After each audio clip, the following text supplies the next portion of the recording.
Hello everyone, welcome back to my channel, and today we will discuss about class 8 geography lesson 2 land, soil, water, natural vegetation and wildlife resources part 2. So this is the part 2 of our chapter. Part 1 में हमने land को अच्छे से cover किया था. आज हम करेंगे soil.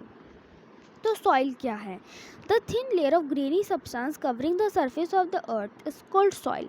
जो हमारा ग्रेनी सब्सटेंस होता है उसकी जो थिन लेयर होती है जो कि अर्थ की सरफेस को कवर करती है उसी को हम कहते हैं सॉइल.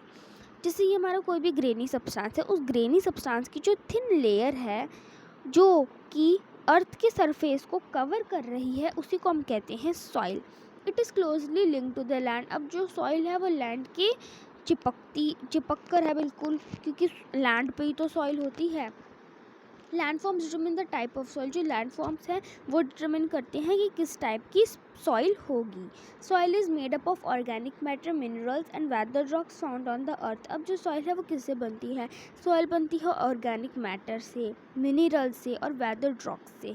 वेदर रॉक्स क्या होते हैं? वेदर रॉक्स होते हैं टूटे हुए पत्थर. अब ये जो वेदर रॉक्स हैं, पत्थर कब टूटते हैं?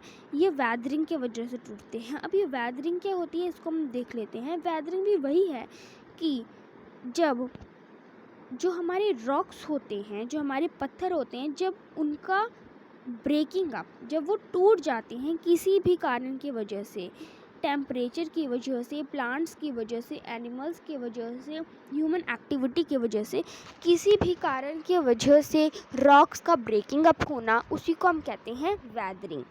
तो सॉइल इन सबसे मिलकर बनती है ऑर्गेनिक मैटर, मिनरल्स और वेदर रॉक्स से. The right mix of minerals and organic matter make the soil fertile. अब देखिए, जब हमारे मिनरल्स और जो ऑर्गेनिक मैटर होते हैं जब वो मिलते हैं तो वो सॉइल को एकदम फर्टाइल बना देते हैं, उपजाऊ बना देते हैं. कब? जब हमारे मिनरल्स और ऑर्गेनिक मैटर मिलते हैं तब जो हमारी सॉइल होती है वो फर्टाइल बन जाती है. तो यहाँ पे हमने सॉइल को देख ली कि जो थिन लेयर होती है कोई भी ग्रेनी सब्सटेंस उसको हम कहते हैं सॉइल. और ये लैंडस्लाइड्स का भी हम देखेंगे. पहले हम सॉइल को कवर कर लेते हैं. अब यहाँ पर आपको एक डायग्राम दे रखा है सॉइल प्रोफाइल का. सॉइल प्रोफाइल साइंस में आता है, ज्योग्राफी में भी आता है, तो इसका मैं एक बार आपको थोड़ा सा बता देती हूँ. तो देखिए, जो सॉइल प्रोफाइल होता है उसमें हमारे 4 हिस्से होते हैं: A horizon, B horizon, C horizon and D horizon. A horizon को हम टॉप सॉइल भी कहते हैं, बी होराइजन को हम सब सॉइल भी कहते हैं, सी होराइजन का ऐसा कुछ नाम नहीं होता है, और डी होराइजन को हम जो है बेड रॉक भी कहते हैं. इसके बारे में आपको थोड़ा सा समझा देती हूँ. जो हमारा ए होराइजन होता है यानी कि टॉप सॉइल, उसमें जो है बहुत ज़्यादा ह्यूमस होता है और वेजिटेशन होता है.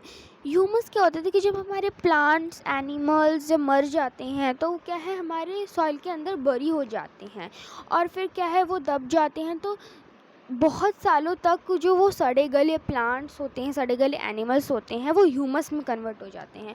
और जो ह्यूमस है वो बहुत ही ज़्यादा फर्टाइल बनाता है हमारी सॉइल को. अगर आपकी सॉइल में ह्यूमस है बहुत अच्छे से तो आपकी खेती भी उतनी ही अच्छी होगी. तो टॉप सॉइल में होता है ह्यूमस, वेजिटेशन होता है टॉप सॉइल में. बी होराइजन है कि सब सॉइल में होता है सैंड, सिल्ट एंड क्ले. ये सॉइल के नाम हैं. ये सॉइल में पाए जाते हैं हमारे सैंड, सिल्ट एंड क्ले. इसमें आप साइंस में पढ़ोगे. सी होराइजन में क्या होते हैं? Weather rock material. अभी मैंने समझाया वेदर रॉक क्या है, टूटे हुए पत्थर होते हैं, उनका मटेरियल होता है सी होराइजन में.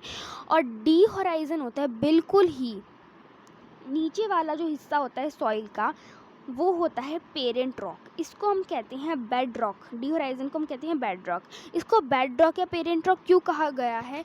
क्योंकि यहाँ पर जैसे सब सॉइल को नीचे खोदते जाओगे तो उसका जो आप लास्ट में देखोगे कि जैसे जैसे हमने सॉइल खोई, बहुत ही अंदर क्या है, इतने मोटे मोटे, इतने बड़े बड़े हमें पत्थर ही पत्थर देखने के लिए मिलते हैं. तो इसलिए लास्ट वाले हिस्से को कहा गया है बेड रॉक या फिर पेरेंट रॉक.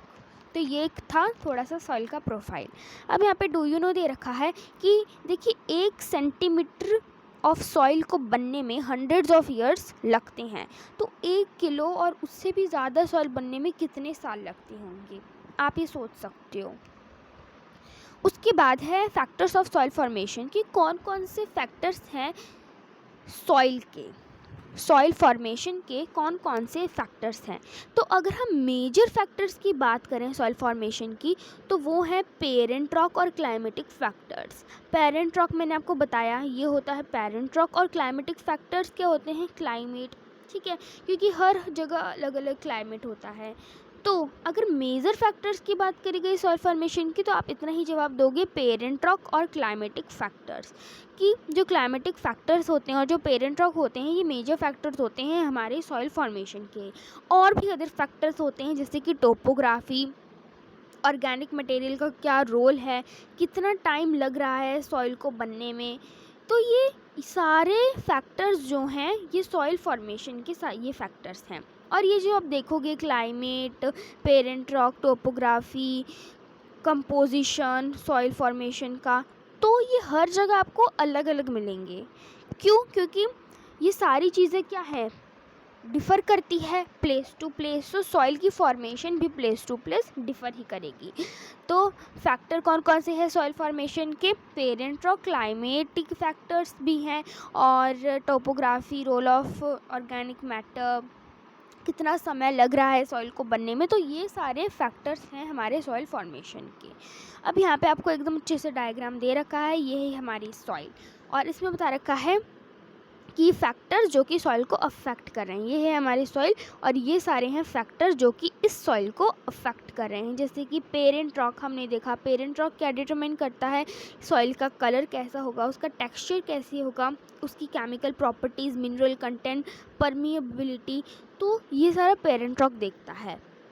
क्लाइमेट ये भी फैक्टर है सॉइल के। देखिए जो पेरेंट रॉक और क्लाइमेट तो मैंने आपको बता दिया, ये दो मेजर फैक्टर्स हैं हमारे सॉइल फॉर्मेशन के। क्लाइमेट क्या देखता है? Temperature, rainfall influence, rate of weathering, humus formation. और ये बाकी फैक्टर्स हैं, रिलीफ, फ्लोरा, फोना, टाइम। रिलीफ क्या देखता है? Altitude, slope. ये डिटरमाइन करता है कि सॉइल का एक्यूमुलेशन कितना होगा, कि सॉइल कितनी इकट्ठा होगी। फ्लोरा फोना में क्या होता है कि ह्यूमस का कितना फॉर्मेशन होगा। और टाइम देखता है, determines thickness of soil profile, की जो हमारी सॉइल प्रोफाइल है उसकी थिकनेस कितनी होगी, ये डिटरमाइन करता है हमारा टाइम। तो ये सारे फैक्टर्स हैं हमारे सॉइल फॉर्मेशन के। अब हमने देख लिया सॉइल क्या है, कौन कौन से फैक्टर्स हैं जो सॉइल को अफेक्ट करते हैं, कैसे हमारी सॉइल बनती है। अब हम देखेंगे कि degradation of soil and conservation measures, कि सॉइल कैसे जो है, सॉइल का कैसा डिग्रेडेशन हो रहा है, सॉइल कैसे डिग्रेड हो रही है, मतलब कैसे ख़त्म होती जा रही है। और ख़त्म होने के साथ साथ हम उसके पढ़ेंगे कि उसके कंजर्वेशन मेजर्स क्या है, कि हम उसे कैसे बचा सकते हैं। How can we prevent soil. तो पहले हम देखेंगे कि सॉइल का डिग्रेडेशन कैसे हो रहा है, सॉइल कैसे डिग्रेड हो रही है। तो soil erosion and depletion are the major threats to the soil as a resource. तो जो कि सॉइल इरोजन हो रहा है, सॉइल इरोजन मैंने आपको 7th क्लास में अच्छे से पढ़कर बता चुकी हूँ कि सॉइल का इधर से उधर जाना वही होता है सॉइल इरोजन। तो सॉइल इरोजन और जो डिप्लेशन हो रहा है, ये मेजर थ्रेट्स हैं सॉइल ख़त्म होने के। ठीक है, तो मेजर थ्रेट्स क्या हैं सॉइल ख़त्म होने के? वो है सॉइल इरोजन और डिप्लेशन हो रहा है किसका? सॉइल का। अब देखिए दोनों के दोनों ह्यूमन और जो नेचुरल फैक्टर्स है उससे ही सॉइल का डिग्रेडेशन हो सकता है। हम क्या कर रहे हैं, सॉइल को ख़त्म कर रहे हैं, सॉइल को बर्बाद कर रहे हैं। बारिश आ गई कुछ ज़्यादा तो वो अपने साथ इतनी सारी सॉइल लेकर चली जाएगी, आंधी आ गई इतना सारा सॉइल इरोजन होगा। तो ह्यूमन और नेचुरल फैक्टर्स ही क्या है, सॉइल को डिग्रेड कर रहे हैं। Factors which lead to soil degradation, वो फैक्टर्स जिससे सॉइल का डिग्रेडेशन हो रहा है वो कौन कौन से है? डिफॉरेस्टेशन। डिफॉरेस्टेशन मतलब होता है पेड़ों को काटना। जब आप पेड़ों को काट रहे हो तो जो पेड़ है उन्होंने तो सॉइल को जकड़ के रखा है, तो जब आप पेड़ों को काटोगे उससे जो है हमारी सॉइल भी बाहर निकल जाएगी, इससे भी सॉइल का डिग्रेडेशन हो रहा है। ओवर ग्रेजिंग, जब काऊ ग्रेज कर रही है खेतों में, जब काऊ घास फूस खा रही है, तो जब वो ग्रेज कर रही है तो वो ग्रेज तो कर रही है लेकिन वो इतना ज़्यादा खा लेती है कि उससे क्या होता है, जो सॉइल होती है वो भी बाहर निकल आती है। ठीक है, तो ओवर ग्रेजिंग भी, ग्रेजिंग करो, मैंने आपको पिछले वीडियो में बताया था कि ग्रेजिंग करो लेकिन ओवर ग्रेजिंग नहीं होनी चाहिए। ग्रेजिंग मतलब ऊपर ऊपर का खा लो लेकिन इतने नीचे का भी मत खाओ जिससे सॉइल ही बाहर निकल कर आ जाए। Over use of chemical fertilisers and pesticides, chemical fertiliser और पेस्टिसाइड्स का ओवर यूज़ हो रहा है, ज़्यादा से ज़्यादा यूज़ हो रहा है। इससे भी जो हमारी सॉइल है वो ख़राब हो रही है, गंदी हो रही है। रेन वॉश, लैंडस्लाइड्स, फ्लड्स जब आती हैं तो इतना सारा सॉइल वो वहाँ से ले जाती है, इससे भी सॉइल डिग्रेड हो रही है। तो कितने सारे फैक्टर्स से सॉइल डिग्रेड हो रही है। तो क्या हम इन सारी चीज़ों को रोक नहीं सकते? बिल्कुल रोक सकते हैं, है ना। बस नेचुरल फैक्टर्स को हम नहीं रोक सकते हैं, लेकिन ह्यूमन फैक्टर्स, जिससे जो ह्यूमन की वजह से जो सॉइल डिग्रेड हो रही है, उसे हम रोक सकते हैं। ठीक है, तो सॉइल इरोजन से सॉइल डिग्रेड हो रही है, इन सारे चीज़ों से जो सॉइल है वो हमारी डिग्रेड हो रही है। अब डिग्रेड होने के साथ साथ हम सॉइल को बचा भी सकते हैं। तो कौन से मेथड्स हैं सॉइल कंजर्वेशन के, वो नीचे दे रखे हैं। तो फर्स्ट जो है वो दे रखा है मल्चिंग। कि मल्चिंग क्या होता है? The bare ground between plants is covered with a layer of organic matter like straw, it helps to retain soil moisture. अब देखिए, जो बेयर ग्राउंड होता है, जो प्लांट्स के बीच में, प्लांट्स के बीच में जो बेयर ग्राउंड हो रहा है, जैसे यहाँ पे प्लांट्स लग रहे हैं, यहाँ पे प्लांट्स लग रहे हैं, तो उसका जो बीच का ग्राउंड होगा, उसका जो बीच का पार्ट होगा, वहाँ पे क्या कर दिया जाता है, वहाँ पे जो है कोई भी ऑर्गेनिक मैटर डाल दिया जाता है। ऑर्गेनिक मैटर जैसे पत्ते डाल दिए, स्ट्रॉ डाल दी, ठीक है। जो जैसे फल फ्रूट बेचते हैं बाज़ार में, तो उसके ऊपर जो येलो कलर की ढकते नहीं है, वो डाल देते हैं, वो भी एक ऑर्गेनिक मैटर है। तो इससे क्या होता है, सॉइल का मॉइस्चर बना रहता है, सॉइल मॉइस्चर बना रहता है, सॉइल मॉइस्चर क्या रहता है, बना रहता है। तो जो मल्चिंग क्या होती है, प्लांट्स के बीच में जो बेयर ग्राउंड होता है उसको ऑर्गेनिक मैटर से कवर कर दिया जाता है, जैसे कि स्ट्रॉ, उसी को हम कहते हैं मल्चिंग। और इससे क्या होता है, इससे जो हमारा सॉइल का मॉइस्चर होता है वो बना रहता है। तो मैंने यहाँ पे आपके लिए एक डायग्राम बना दिया है जिससे आपको आसानी हो मल्चिंग को समझने में। जैसे मान लें यहाँ पे जो है लेट्यूस उग रहे हैं, लेट्यूस उन्होंने लगा दिया है खेत में, यहाँ पे उन्होंने स्पिनच लगा दिया है, ठीक है। अब वो जो दो प्लांट्स के बीच में जो बेयर ग्राउंड बचता है, उन्होंने उसे क्या कर दिया है, किसी भी ऑर्गेनिक मैटर से कवर कर दिया। जैसे मैंने इसको यहाँ पे येलो कलर का स्ट्रॉ से उसको कवर कर दिया है, तो इसको हम कहते हैं मल्चिंग। इससे क्या होता है, जो हमारा सॉइल का मॉइस्चर होता है वो बना रहता है। तो यही होती है मल्चिंग।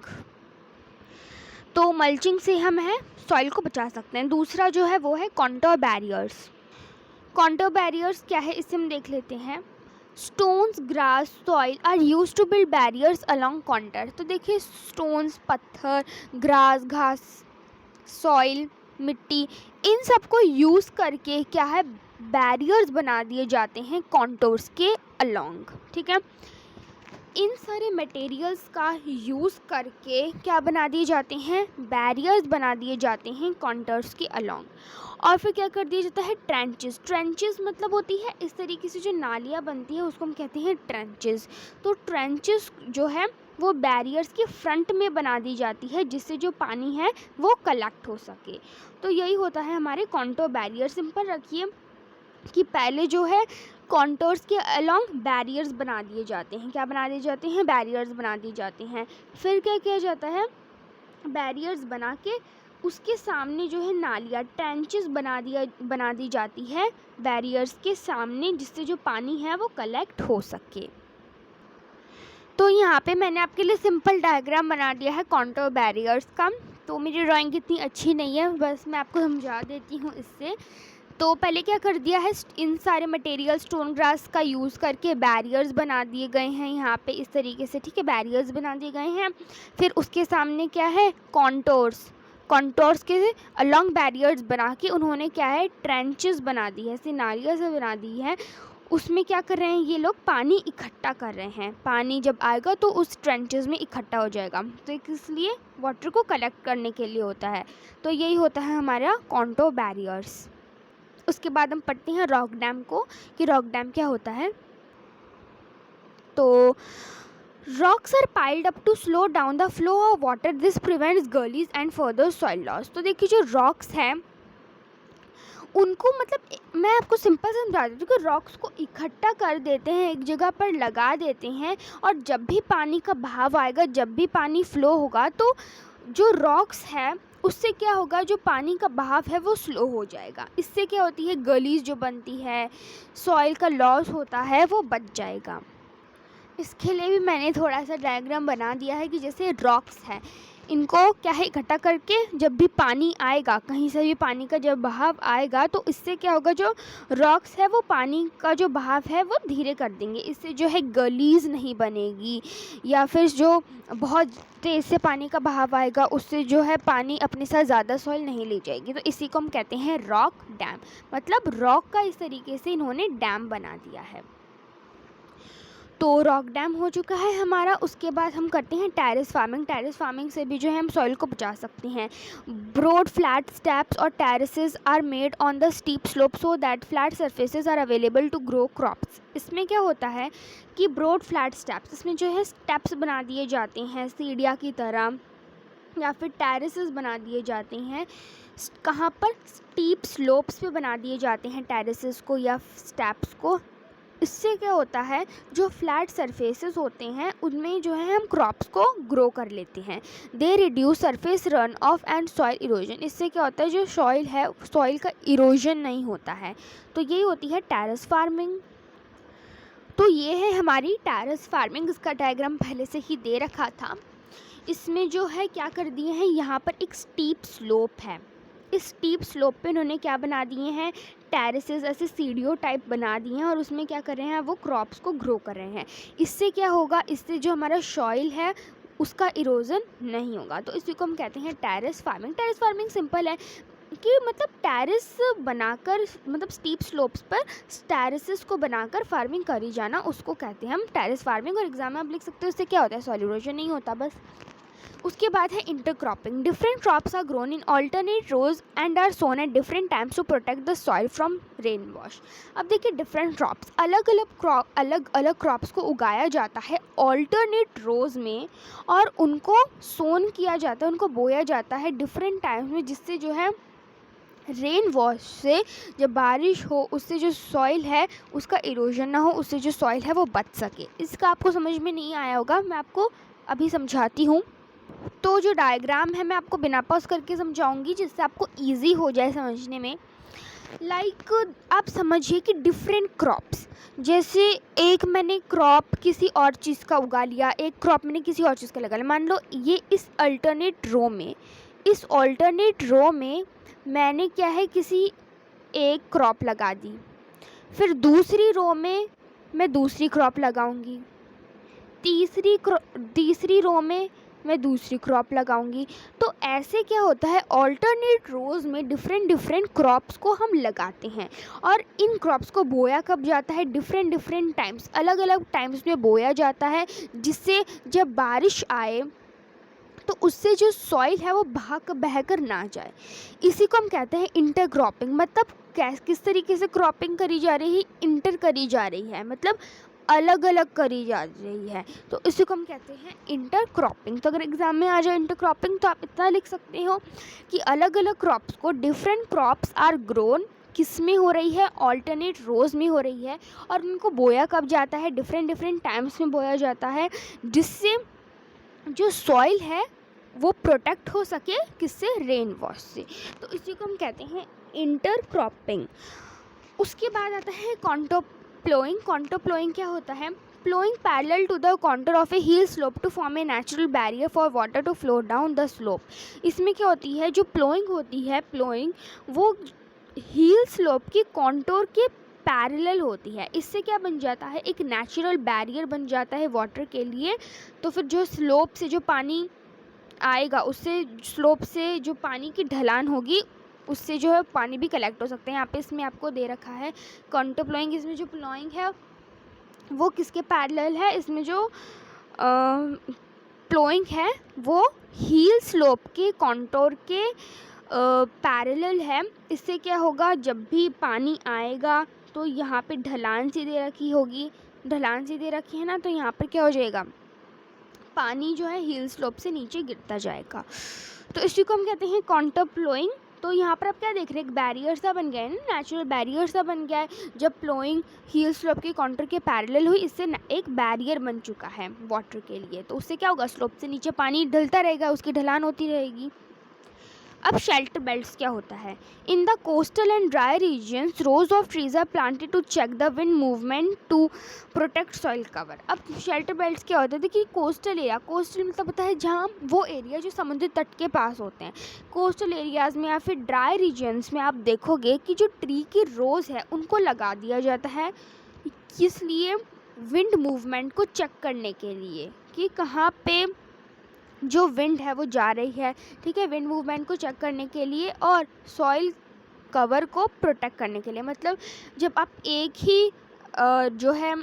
ही रो में ट्रीज़ को लगा रहे हो, इससे जो सॉइल कवर है वो सॉइल भी जो है हमारा थोड़ा थोड़ा यूज़ होगा। तो यहाँ पे आपको दे रखा है शेल्टर बेल्ट। तो मतलब इतनी सी ही सॉइल में जो है इतने सारे पेड़ लगा दिए, इससे जो हमारा सॉइल है वो ज़्यादा यूज़ भी नहीं हुआ है और इससे जो हम वुड मूवमेंट भी चेक कर रहे हैं। तो जो है ट्रीज़ की रोज़ लगा दी है विंड मूवमेंट को चेक करने के लिए और जो सॉइल कवर है उसको प्रोटेक्ट करने के लिए, तो इसको हम कहते हैं शेल्टर बेल्ट्स। तो मैंने आपको हर एक चीज़ को अच्छे से समझा दिया है with the help of diagrams. तो जो सॉइल है यहाँ पे यहाँ पर जो हमारा सॉइल है वो कवर हो चुका है कि सॉइल क्या है, उसको हम कैसे बचा सकते हैं, उसकी कंजर्वेशन मेजर्स क्या है। अब यहाँ पे हमारा एक लैंडस्लाइड छूट रहा था, इसको हम देख लेते हैं। यहाँ पे एग्ज़ाम से रिलेटेड तो आज कुछ आएगा नहीं है लैंडस्लाइड से, लेकिन फिर भी नॉलेज के लिए मैं आपको बता देती हूँ। लैंडस्लाइड्स को हम सिंपली डिफ़ाइन कर सकते हैं as the mass movement of rock debris और अर्थ डाउन अ स्लोप। जब भी कोई रॉक की, डेब्रिस की या फिर अर्थ की जब भी मास मूवमेंट होती है उसको हम कह देते हैं कि क्या हुई है, लैंडस्लाइड हुई है, यानी कि लैंड की स्लाइड हुई है, लैंड गिरी है। ये कब होती है? जब अर्थक्वेक आ जाती हैं, फ्लड आ जाते हैं, वोल्केनो आ जाते हैं, तब ये लैंडस्लाइड्स हो जाती है। तो बस इसमें इतना ही आपको याद रखना है कि लैंडस्लाइड्स को हम कैसे कह सकते हैं और ये कब आती है, ठीक है। और यहाँ पे केस स्टडी भी दे रखी है कि पंगी एक विलेज था रेक्योंग पियो के पास, किन्नौर डिस्ट्रिक्ट में, हिमाचल प्रदेश के। वहाँ पे जो है बहुत भयंकर लैंडस्लाइड हुई थी। 200 metre stretch old Hindustan Tibet road national highway 22 तक, और मतलब बहुत ही ज़्यादा डिस्ट्रक्शन हुआ था इस लैंडस्लाइड से। मिटिगेशन मैकेनिज्म, ये टेक्निक्स दे रखी है लैंडस्लाइड्स किस तरीके से हम लैंडस्लाइड्स को बचा सकते हैं। तो hazard mapping to locate areas prone landslides, here such areas can be avoided for building settlements. तो आप वहाँ पे अपनी बिल्डिंग मत बनाइए, पहले आप मैप में देखिए कि कहाँ पर ज़्यादा लैंडस्लाइड्स आती हैं। जहाँ पर ज़्यादा लैंडस्लाइड्स आती हैं वहाँ पर आप अपना घर मत बनाई है। रिटेंशन वॉल को कंस्ट्रक्ट करवाइए to stop land from slipping, ठीक है। अब देखिए जब भी लैंड स्लिप डाउन होती है, जब लैंड फिसलती है तभी लैंडस्लाइड होती है। तो बस हमें लैंड को फिसलने से तो रोकना है, तो रिटेंशन वॉल बनाइए। इससे क्या होगा, जो हमारी लैंड है वो स्लिपिंग से बचेगी। वेजिटेशन करिए और लैंडस्लाइड, ठीक है, वेजिटेशन करिए, इससे क्या होगा, लैंडस्लाइड नहीं होगी। और इतने ही बस ये 3 पॉइंट 4 पॉइंट आप कर लीजिए अगर एग्ज़ाम में आ गया तो। बस इसमें ये इंपॉर्टेंट है कि केस स्टडी इतनी इंपॉर्टेंट नहीं है, इतनी ये याद रखो लैंडस्लाइड्स क्या है और इसको हम कैसे प्रोटेक्ट कर सकते हैं। तो चाहे मैंने आपको बता दी है कि वहाँ पर बिल्डिंग बनाने से बचे जहाँ पे ज़्यादा लैंडस्लाइड होती है, रिटेंशन वॉल को कंस्ट्रक्ट करवाइए और वेजिटेशन को इंक्रीज़ करिए। तो यहाँ पे इस वीडियो में हमने सिर्फ सॉइल को ही कवर किया है कि सॉइल क्या है, सॉइल के फैक्टर्स क्या हैं और सॉइल को हम कैसे बचा सकते हैं, उसको सॉइल कैसा डिग्रेड हो रहा है, और थोड़ा सा हमने लैंडस्लाइड्स के बारे में भी जाना। नेक्स्ट वीडियो में हम वाटर को कवर करेंगे। तो यहाँ पे जो है हमारा जो वीडियो है वो सॉइल पार्ट वो ख़त्म हो चुका है। तो अगर आपको मेरा वीडियो अच्छे लगा तो लाइक करिए, चैनल को सब्सक्राइब करिए, अपने फ्रेंड्स के साथ भी शेयर करिए। Thank you.